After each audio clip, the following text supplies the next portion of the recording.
Hello, everybody. I'm Sudha Jamthe, and this is SudhaLive. And in a different window, I need to close that. So bear with me, guys, for a minute. Hello, everybody. Oh, I'm Sudha Jamthe. I was testing. Let me close all those other windows. Okay, got it. Okay. So here we are. Thank you, everybody, for waiting patiently because I had run into some trouble with Restream. So I'm live streaming directly only to LinkedIn today. So thank you for everybody who patiently waited and is listening to me right now. I appreciate that so much. Okay, so let me make sure my LinkedIn window is open and then we can get started. So here we are at SudhaLive. Please don't talk back to me again. It's got to replay to me back again to show that I'm here. Okay, let me see how many people are here. Okay, so we are here at SudhaLive. I go do this at 6 o'clock my time here in California, and I'm running late. So thank you for hanging around with me today. I appreciate that. So what are we talking about? So I'm a technology futurist joining you from Silicon Valley. And thank you for everybody who's stayed patiently and trying to wrap up your Friday with me here in US. And for those of you who are dedicating your morning, even finding time to talk to me from Asia, I appreciate this because I chose this time so that I could talk to people in Asia and different time zones away from my morning activities when I do all my other stuff. So thank you very much. So what do we do here at SudhaLive? I'm a technology futurist, always looking at the latest in tech. And then, given my background working in technology industry for so many years, I ground myself saying technology comes and goes in waves. Is this legit? Is this real? And having worked in growth side of analytics and product management, I'm always looking at the business side and thinking about, is this viable? What can take us to make this a viable technology, to make it create value for people. So my number one radar is if technology is viable, obviously it'll create innovation opportunities in your jobs, it'll create career opportunities and jobs. So in SudhaLive, what I do is I share AI opportunities. Today, especially, I have a lot of jobs. I usually share jobs, courses, fellowships, and a lot of different things, but today I have a lot of jobs. So for those of you who are new to this, you can, I usually stream on LinkedIn, Twitter, and YouTube. And this time I'm doing only on LinkedIn. And I'll try and get this recording back and send it to the other channels for those of you missing out and maybe you watch it later. So you can ask a question right there on LinkedIn and I'll come and answer. Other than that, I have a lot of things lined up for you. And before I get to the jobs thing, I find inspiration from so many different people and all through the week. So I like to start with some congratulations. And for those of you who are new, all the links that I'm going to be sharing here is going to be at my newsletter, bit.ly/Jamthe newsletter. Let me show that. Yes, thank you for the reminder. I'm not sharing my screen. Let me do that. Where is that? Here. So bit.ly/Jamthe newsletter. So you can just bookmark it and come back, or you can sign up and then you get an email on Sunday mornings. I will share various different links and resources that I'm sharing here. I will share the link of this SudhaLive that I'm sharing with you. So this is all my congratulations from last week. And then I have like events, jobs, and reading recommendations. Okay, so what I'm going to do is this time, actually, I started putting together my newsletter as I was preparing for this. So I have a lot of jobs that I don't think I can do justice to it. So I'm going to put that in the newsletter, but I'll try and see what I can give you right here. So for those of you who are joining me live, is there some burning question that you want to ask me or something that you want to focus on? Maybe I'll address that and then I can go on to my planned programming. Yes, let me check whether you have a comment there. Nope. Okay, so my big announcement is going to be my new course from LinkedIn Learning. And before I do that, I want to congratulate a bunch of people who inspire me. So let me share my screen again. And this is my friend, Ricardo Yates. He is a very senior researcher in data and AI space. And he's been advising PhD students, and one of his student, Diana, actually put this together to show that of all his 32 graduated PhDs in the past 3 decades, he's got a 50-50 mix of men and women. At least 50 are women, so that was like amazing stats. So thank you, Ricardo. And having worked with Ricardo, I sit on the strategic advisory board for Barcelona Technology School. So having known Ricardo, it's not a surprise at all. Thank you. And it's one thing to say that we want to bring gender equality and to show stats how it is, hard to achieve it in, so many years and whatnot. And to take moral leadership to do that, in your realm of what you can do is the best that we can all do. So I appreciate what Ricardo is doing. So that's fantastic. And they're lucky students, all of them who have worked with him all these years. And he's showing only the graduated PhD list. He has more, I'm sure.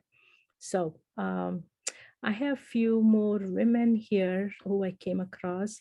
And again, when I'm very big on diversity and connecting people globally. And so I don't usually just show people who I know. A lot of them are my students. And if they are my students, I'll be sure to brag about it, because I would like to make a living of just singing the praise of my students. So Chip Eugene is written a beautiful technical book for developers. So it requires coding background. I know a lot of my students and people here are from business or product management background. This is about real-time machine learning. And we've seen machine learning where you do a two-step process. You train the data, you collect the data, then you train the data, and then you build the inference model and then put it out. Then your customer touches it, or we as customers deal with it. And then the AI goes through this continuous learning process. And you as a product manager has total control on what data is interacting with the customer. Bring that data back, or you don't bring the data back. Right? You spool it and you decide whether that data is good enough, or is it going to make your model worse than what it is? And is it going to introduce new bias? But the real-time machine learning systems take real-time feeds. So those are not typically done for voice assistants and consumer-facing applications. It's done for, typically the one I'm aware of is for enterprise applications, where you want to create efficiency, or you want to do something based on the real-time feed from an IoT system, and you want to check for safety and do certain things. So that's the kind of thing. So tracking for building machine learning from real-time data is very hard. Ingesting the data and making sure that it's ready for machine learning, it's a big deal. But real-time machine learning is its own thing. And that's what Chip Eugene has written this book about. It's an O'Reilly book, so I would recommend checking it out. And if you want a sneak peek into it, I'm going to link a video review of this book done by a YouTuber here. And then here is Sandra Kublik, and this is Sandra Kublik. This is again a book on GPT-3 from Sandra Kublik and Shubham Sabu. Congratulations. And GPT-3 is this hot new topic from OpenAI. They just opened up their for official beta and had a waiting list of 1 million people. And I heard from somebody who was in the first 100 and has got access to it. And so this is language models, and that's my newest area that I've been talking to you about. You're going to hear me talk about it, but I have not found very good books that succinctly give you, where to go. So I've not read the book, but I thought the spirit of sharing was good, and somebody can check it out. And this is congratulations to Sandra and Shubham. And this is a person that I want to, say thank you for doing something amazing. her name is Belen Sanchez Hidalgo. And what she did is she worked in the World Bank, and then decided to, figured out that, hey, and from a lawyer and policy background. And then she figured out where the trend is, where she can make an impact is in technology. So she self-taught herself, and she went to a course, and she self-taught herself data science, and she joined Data Robot as a data scientist. And in there, she's created a program called Women in AI for Data Robot. Let me stop the share. I'm going to show you this, what she's created, because I need to get to the URL for that. Data Robot is a technology company here in Silicon Valley, and they have a program where women, not just women, their employees can go come up with a project that's their passion project and go work on it. And so this is what she decided to do. And this is Data Robot and Women in AI Mexico. So she decided that, hey, we don't have enough women who are from Latina women who are involved in technology industry, and I want to increase the diversity. Just like Ricardo Yates said, I'm going to have equal 50-50 genders in his PhD students. At least he had 50% women in this PhD program. Like that, she said, what I know is women from Mexico, and I want to bring them into the tech world. And so she created this, and she partnered with Women in AI Mexico, and to build out the first cohort. So it's amazing. Congratulations. So that's quite an inspiration for me.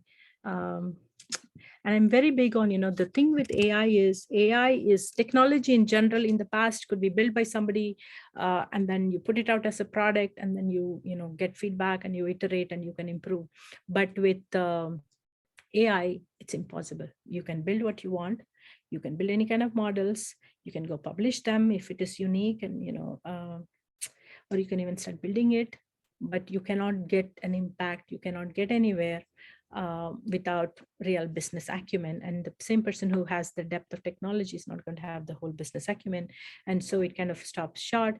Healthcare industry is one where there was huge promise of, how the AI is able to look at our healthcare data and make predictive diagnosis and the like, and then we've not made progress. And then there's I know there is Dr. Fifi Lee, Andrening, Professor Andrening. They're all focused on healthcare as a big segment because it has the biggest promise, but they've shifted, at least Professor Andrening has shifted from just teaching deep learning models to say, hey, you need to understand how to do this in a data-centric way. So my approach is we need people from all diverse backgrounds in the team. And that's how tech is built. That's how tech is implemented for real, where it happens successfully inside the enterprise, inside cities, inside tech companies. And so I like to bring diverse set of people. I like to make the connection between them and have that pluralistic conversation. And that's why I try to teach AI in such a way that you use nocodeAI so anybody can do it, or I do live labs and the like. So coming back, so because of that, this Women in AI, bringing them from Mexico and the diversity, that part was very inspiring for me. Okay, so now I'm coming to my personal news. I've been congratulating other people. I don't think you will congratulate yourself, but I'm very pleased to say that my own course on LinkedIn Learning that I've been working on for such a long time is now up and ready for the world. So let me see whether I can find my own LinkedIn post on it, because that might be an easier way to get to it. And thank you everybody who's been, so wonderful and kind and supporting me on this. I really appreciate this.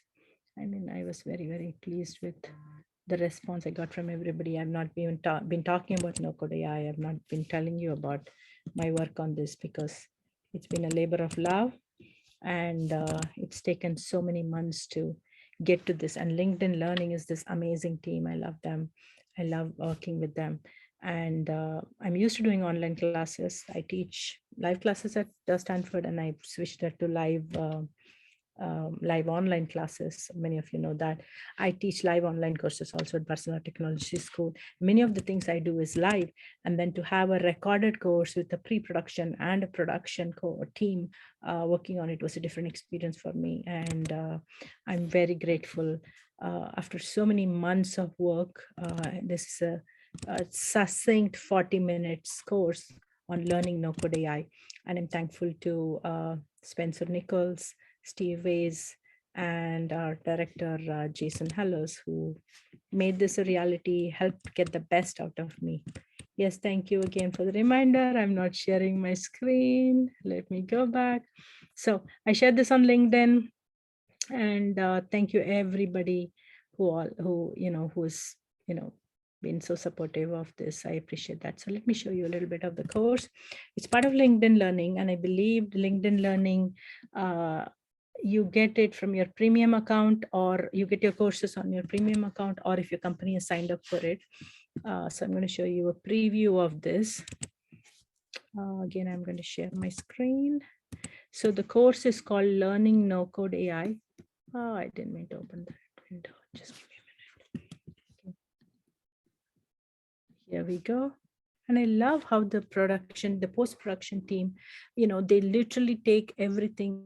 I do the recording, I write the script, and then I record it. And then, Spencer Nichols says, make sure that everything is, up to par, and, all the I's are dotted and T's are crossed.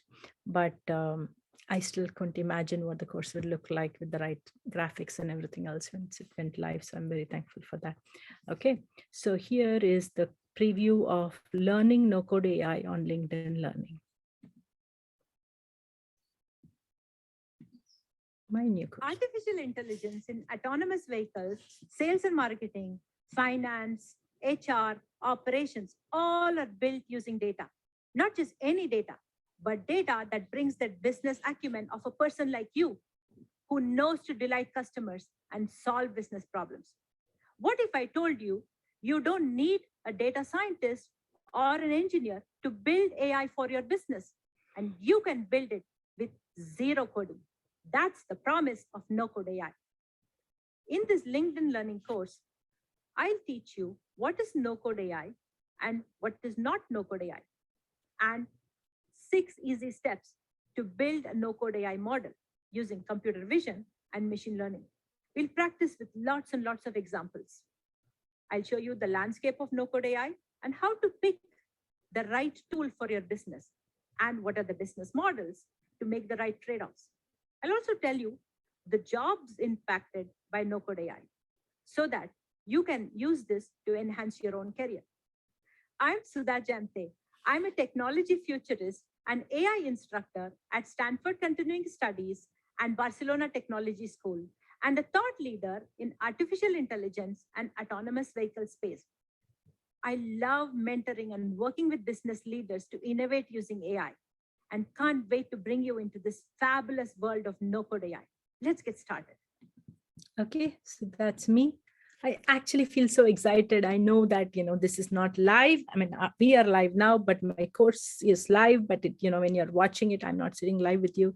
So bookmark, come back, watch it. It's only 40 minutes, but I have an exercise on computer vision. I have an exercise on machine learning, all with no-code AI, and I'm giving you the whole landscape of the no-code AI world. So, and showing you how to make business decisions on picking the right tool, what makes sense, and all that stuff. And then, of course, the job side of it. So try it. And there's a GitHub associated with it, and you can, download the data sets, and I've had them ready for you, and play with it.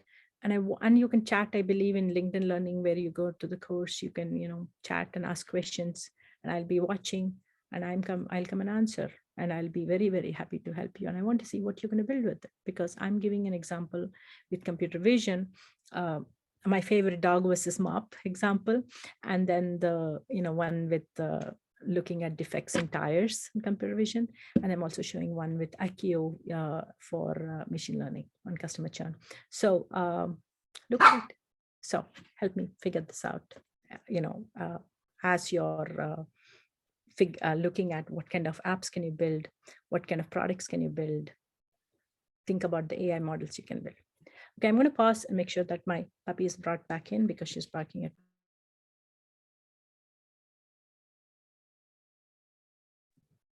Okay, I'm getting help, so I don't need to worry about her.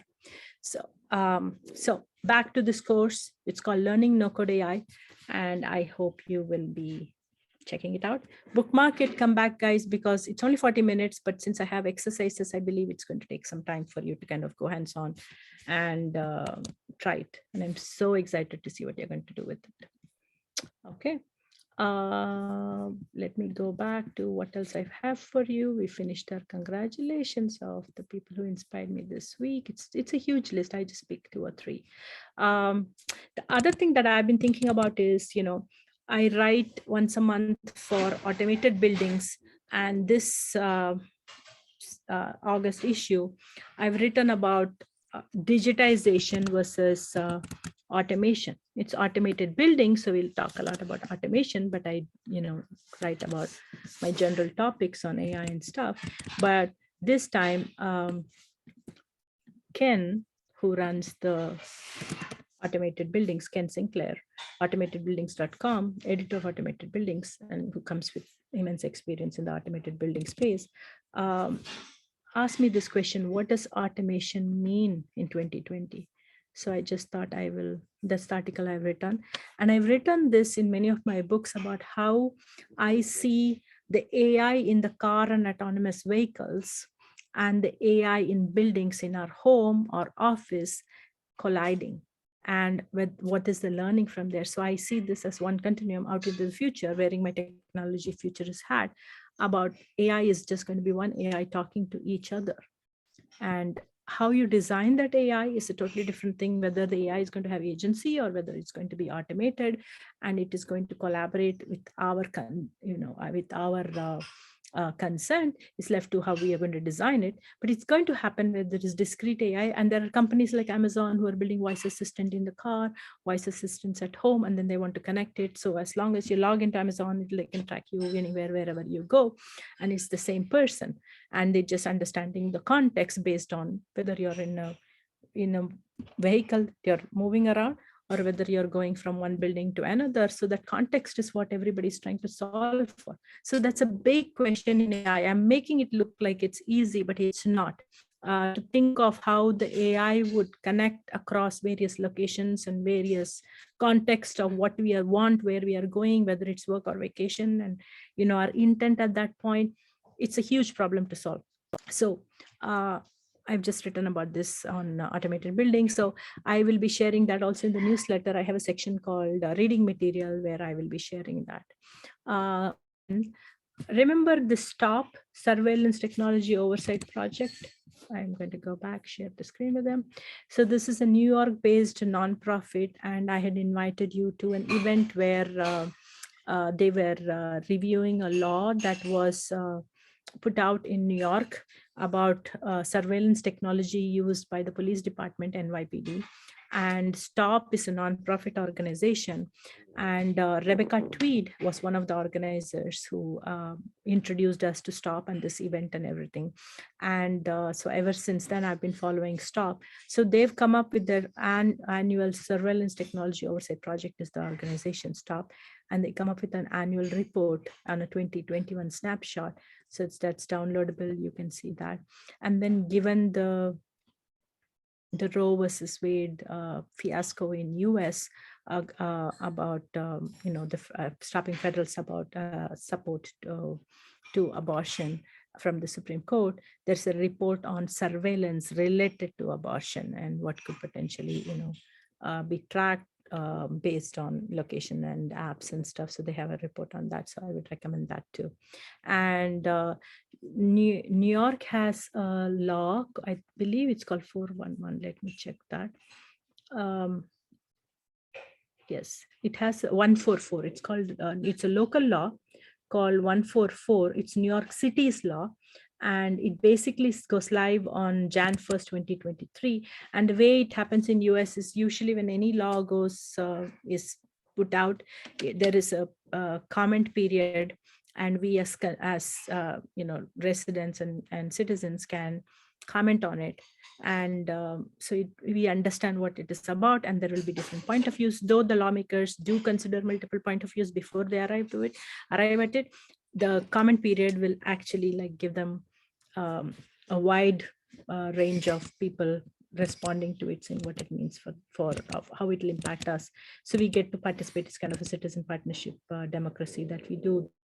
So New York has this 144 law, and let me share my screen again. I'm putting it in my newsletter, and I'm showing you a version from the newsletter directly. So there is this event from credo.ai on New York City's mandatory bias audit. It's going to go live in. So what does this mean? That any law, that any technology product that is used for hiring or any kind of surveillance of people has to go through a mandatory bias audit. So you cannot have something that is helping employers hire people, or you cannot have something that is doing surveillance. It's not stopping surveillance. It is not stopping the application of all these AI. It is just saying it is going to be equitable without bias against one population or the other. And so it will go to the bias audit. I love this. AI audit seems like the next wave. If you remember in the beginning of this year, I had spoken about creating a benchmark for AI ethics by auditing variety of different AI. And I didn't get around to actually building it. I remember actually building out a whole spec for it and reviewing it with my student Suresh. And now I'm very happy to see that Stanford HAI has a AI audit a call for building out AI audit and an award for it. And I believe it is 25K, 225K awards for it. But there's a lot of in the AI ethics world, instead of saying we need to police this, creating awareness that there is bias. And now it has gone to the stage of maturity where they're saying, yeah, let us do audits and make sure there is no bias. And then, people who take my classes know that I teach fairness and responsible AI and how to, and you've heard from Yash, and if you're signed up with her, she does this explainable AI. She's, that's her expertise. And so those are all ways by which you can mitigate this bias. The first thing is to be aware of the bias. The second thing is to mitigate the bias. And then when it gets to being used and deployed, is the AI audit piece saying, hey, really, is it not biased? And let's check it. So that this is one of the first laws. And Merv Hickok is going to be on this panel on August 4th, reviewing this by credo.ai. So I'll be sharing that link also in my newsletter where you can sign up. It is, I believe, 1 p.m. East Coast time in US, which is 10 o'clock here in California time. So if you're joining me from Europe, it's inconvenient time for you. If you're in Asia, I'm sorry, but if you're joining from Africa or from Europe, it is 19 hour in Europe time or Nigeria time. So that's an event I'm going to attend. And one of the things I'm doing is, as I share a lot of different events, I filter and share 1 or 2 events only. So as I share these events, I want you to come back and share a review. You come to Weekly Wednesday and share a review live if you want, or write a report and do this. And I had shared about Transform 2022 conference from VentureBeat, and Sumati Stewart attended it, and she's written a post on LinkedIn summarizing that for you. So I'm going to link to that. So if any of you are going to attend this, you're welcome. I'm going to attend this August 4th one with Merv on this New York law for AI audit. There is another event. Let me share that.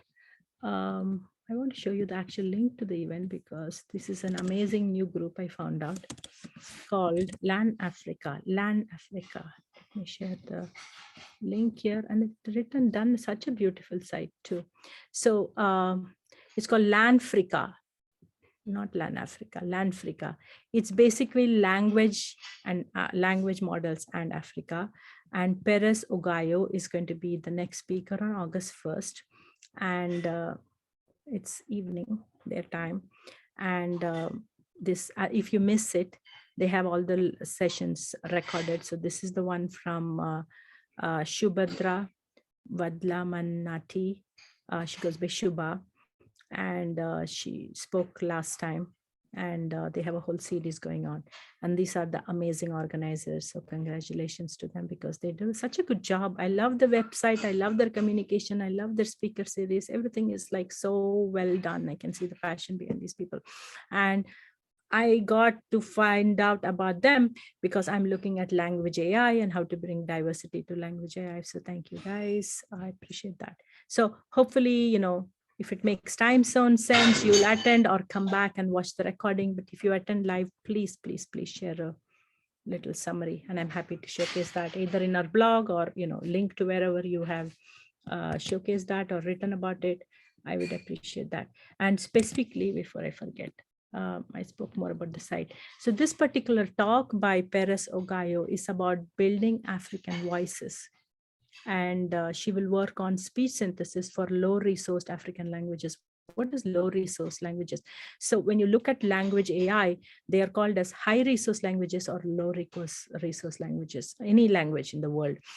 English is a high-resource language. That means that when you try to go build a language model, there is a lot of training data and material available that you can use to train the AI. And if you do not have enough of those available as training data, then it's called low resource languages. And there are many African languages which are low resource languages, which makes it an opportunity to innovate. And then specifically, she's looking at speech synthesis on these low resource languages. And if you remember, I told you about Aisha Tugwada and how she got me thinking about this NLP and language AI, because she wanted to bring Hausa language. And Hausa is the 7th most spoken language in the world, but it is a spoken language. So if you look historically, if you just say, okay, get me all your history and get me all your documents and literature, and we can just scan it and feed it to the AI, it's a spoken language. And so there it became a low resource language, and it becomes a challenge to build the NPU to build out the NLP for that language. And so I'm curious to hear about the voice, how to build African voices, and what Perez Ogayo has got to say. So I'm going to try and attend, and I will try and share what I learned from there. If it doesn't make time zone sense, I'll try and invite her to our time zone for weekly Wednesday. Let's see whether I can do that. So showed you the Stop New York one. We did the congratulations piece. What am I missing next? There's an interesting thing. Let me look at this one more thing. Talking of language models. So I have this thing that about, this is like unrelated to Business School of AI or anywhere else I teach, called Global South in AI, which is, I'm going to go to, again, sharing screen. Thank you for everybody who keeps reminding me. So globalsouthinai.org. And this is a totally new initiative. And it is a social affinity group or a meetup. That's what I'm good at, right? I like to connect you all, bring diverse voices, and then I bring my knowledge of technology to kind of make it more inclusive. So that's what this is about. So in Global South in AI, at NeurIPS is this huge, amazing AI conference, and we got accepted to run a social affinity group. So we have a call for abstract, and a lot of people have been asking, it seems like a big deal. What I'm not really I'm working on it, but I'm not completed it. It doesn't matter. If you're working on a low resource language, chances are you're running into issues, not getting enough data.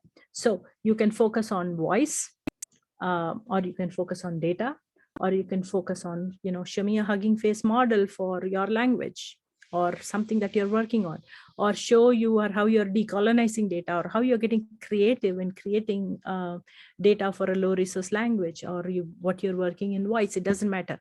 We just want to see a 250 words abstract. And you can click here. Once you click, this is all double blind peer review, so I won't get to see it. We have amazing peer reviewers, topic chairs who are experts in this language AI world, a diverse set of people who are there. And it basically takes you to Open Review. So create an account on Open Review, and then you can make a submission. And your submission is simply you log in and you just submit a 250 words abstract. And your abstract is just going to say what you're working on in this field. And I'm not expecting, this is not a full paper. I'm expecting an abstract from where we will guide you to build a poster. And so all you need to show is tell us what is the problem you're trying to solve, what language are you working in, what challenges are you running into, because the whole idea of affinity group is we are going to take 5 of these posters, authors, to NeurIPS in New Orleans in December. And some of you who cannot travel, maybe you'll get a travel grant and we'll help you with the visa. NeurIPS will help us with the visa. You can go there, or you might just choose to do this hybrid. That's okay too. So we're trying to keep this as a hybrid plus on site as 2 different events. Let's see, at NeurIPS. And you need to just tell us what you're working on. If you have something to demo, it's great, or you can present what. I will help you build the poster. Don't worry about it. Just give us the gist of what you're working on, what challenges, why it is important, what problem you're trying to solve. At NeurIPS, you will be amazed to see people from all around the world who are working on something like yours in the same language or a different language, but there's going to you will learn from them. You will find ways to solve the problem you're stuck at. And my goal is to motivate people who have not published research, to teach them how to do research and get them to build a poster, and to connect people from Latin America, from Africa, from Asia, who are all working on various different language AI models, to share what they're stuck at, what are the problems, to arrive at best practices so that we can collectively move forward to make language AI more inclusive, because there are like 4,000 plus languages in the world. And we have like 100 languages which are available in translation models, that too natively. They've not got translations for 100 of them. It's a deep learning model which does either transfer learning or some kind of transformer encoder stuff, and it's just trying to extend to 100 languages. So we need you wherever you are, whatever language you speak. And then as I'm trying to learn more languages, as I'm trying to understand the nuances of what is involved in building language AI, I'm amazed at how every language has such a rich history, and the history and the culture is embedded in the language. And the language is a living, breathing thing. As we as human beings continue to speak languages and move around and interact and culturally change what we are doing, language changes with that. And so how do we teach the AI to adapt to us? So it's not a static thing that you have training data and you feed it and the AI just learns and does machine translation. So somebody was asking me, what do you mean by data? Is it only about decolonizing data? So I wanted to show you one of the applications of that. But before that, if you are thinking about submitting to Global South in AI, July 31st is our early deadline. So you have a very high chance of getting accepted. So I would recommend you just submit a 250-word abstract. If you are in doubt and you want help, come to Weekly Vet. This time we are hosting a webinar, and our own Susanna Raj will be there to answer your questions. I'm going to be there too. It's called bit.ly/Global South in AI webinar, I believe. bit.ly/Global South in AI webinar. Yes. Yes, guys, I'm aware I'm not sharing the screen yet. Okay. Let me share the screen. Thank you very much. So it is bit.ly/Global South in AI webinar. So instead of our usual weekly Wednesday global speaker series, once a month we try to bring a webinar of some kind, and that is this for this month for you. And so you can just come. This is a Zoom link, sign up, and you'll get a registration. We are not capturing your email. You're not signing up to any system, and you just get a Zoom link, and you can show up. Exactly, we're keeping it secure, right? So come and learn about language AI. What are the challenges in this in building diversity in that, and then ask us about your questions, and we can help you figure that out. And so back to where I was heading is what kind of applications is there? Like an application layer, what kind of things you can build that is language stuff, but you're not building a model. So here I have an example. So I heard about something called an AI, which calls itself a lawyer. It calls itself a robot lawyer. Again, I'm getting ready to share my screen. So this one is called Do Not Pay, and it's called a robot lawyer. What it does is it actually looks at documents which you sign when you buy a house, and tries to remove racist. It'll detect and point out and remove racist language from housing deeds or any of the rules related to it. It's supposed to be equal opportunity in everything in our laws, but even in the document there could be something that is racist, that it happens to be there because it's traditionally, like, historic documents for housing that we keep signing. So Do Not Pay does that. And how does it do that? So it is it's an application which is removing racist language. It is auto-detecting racist language in a specific set of documents. And this is doing this just for California, but it is using language AI. It is using NLP.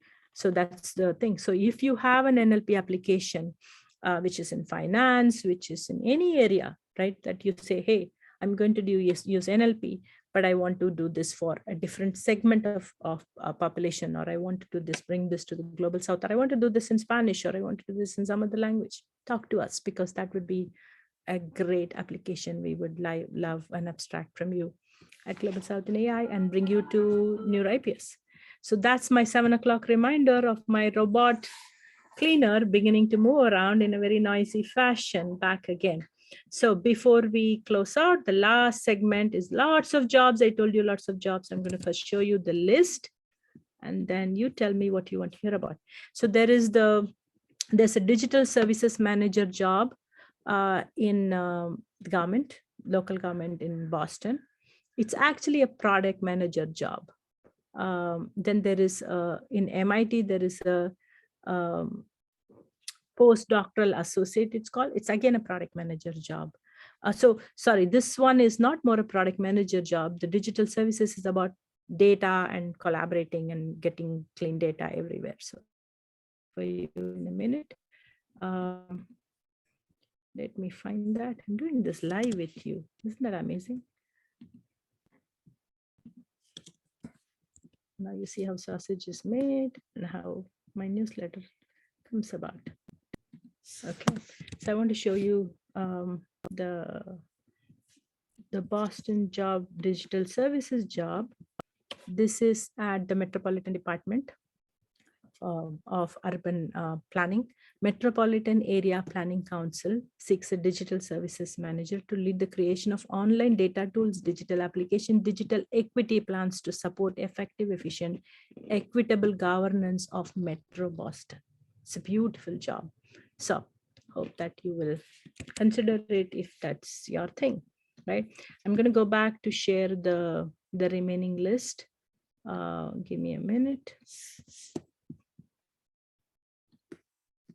So I'm going to be sharing all this in the newsletter. All of these are new jobs this time. So this one is the postdoctoral associate at MIT, and this one is a product manager job. They have a system for in the MIT teaching system labs. They have a product which helps teaching, and it's a product for that.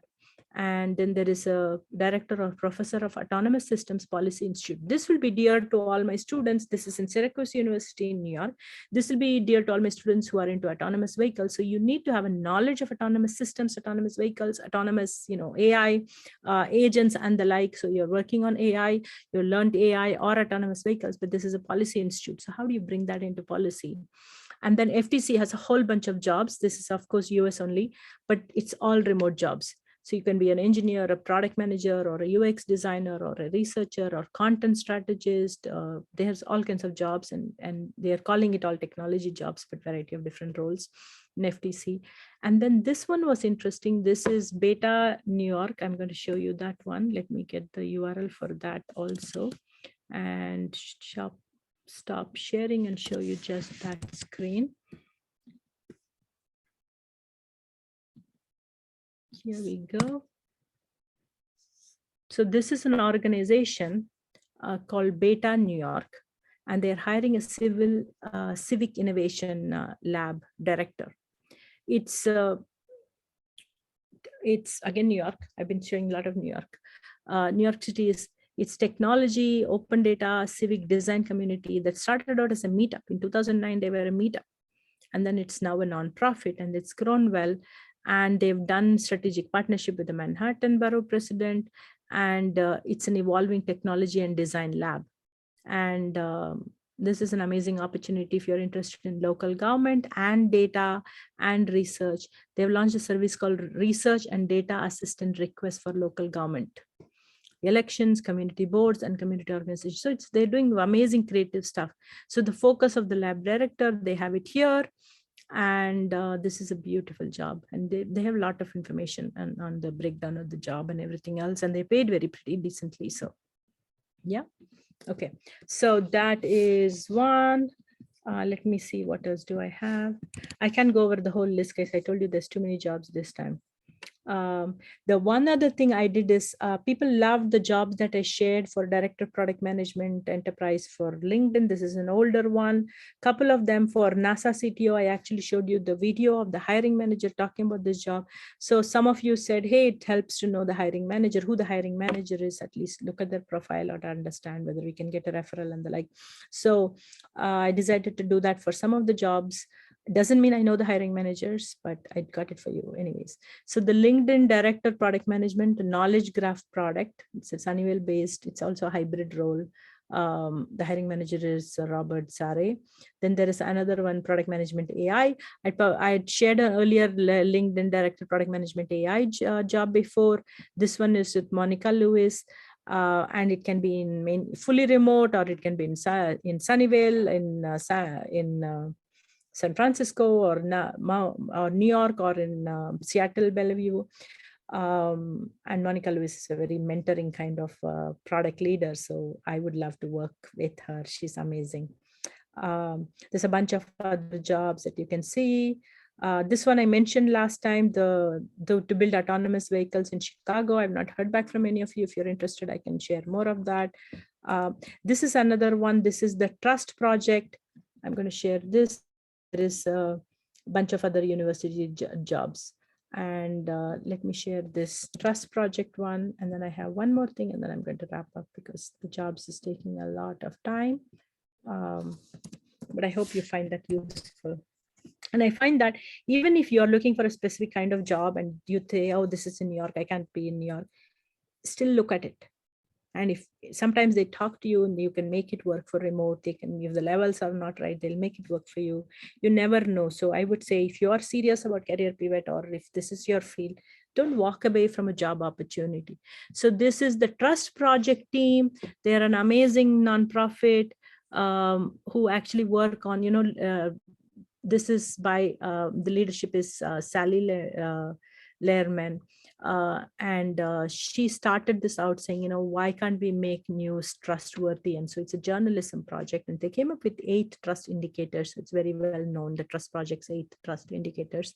And they have a research in residence role, and they have an executive assistant role, and they made that look so wonderful, and they called that out. So if I've seen some people who are saying, like, I'm not working in tech, I'm not coding, what kind of things I can do? And this is, you're going to change journalism, make it trustworthy, but it is, very tech heavy, and you can bring your skills of program management and stuff. And then they're looking for a program director who's there, which is a leadership role, so which reports directly to the CEO. And I hope somebody I know gets in to do all these fun jobs. And before I go, the last thing is, there's a few more jobs that I'm going to be sharing. I think Berkeley Law and Human Rights Center has a co-executive director here for the Human Rights Center in the School of Law. Criminal Justice Reform in Europe has a junior program manager. There's a bunch of jobs like that. Sorry about that.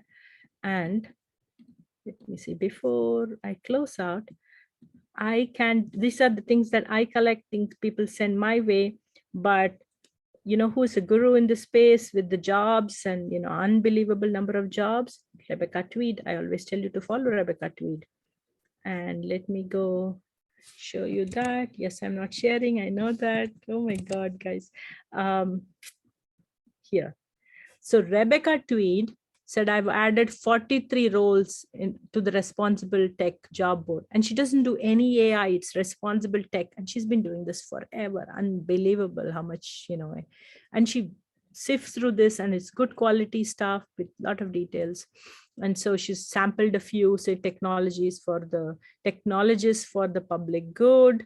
And she also has closing dates on each of them. It's just unbelievable what she does. Amazing, amazing work. So definitely follow Rebecca Tweed, and then definitely follow the job board.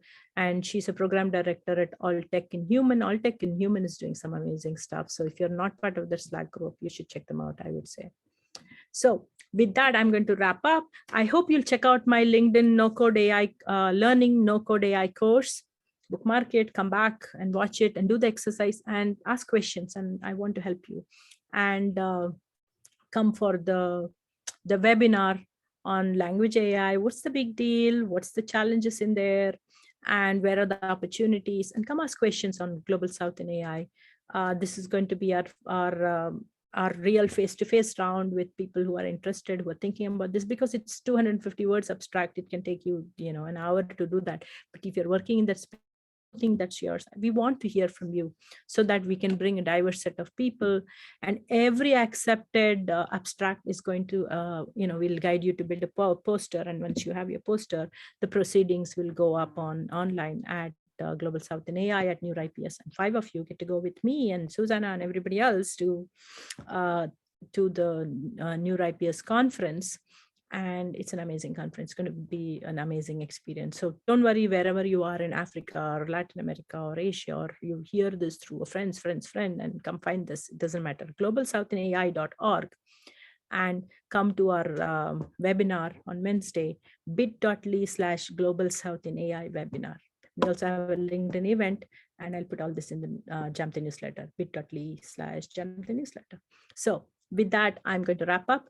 Thank you for hanging around with me, and stay safe. And I'll see you at the webinar on Wednesday, or I'll see you back here at SudhaLive next Friday. Thank you, everybody. Bye. Stay safe. With that, I'm going to stop the live stream. Thank you.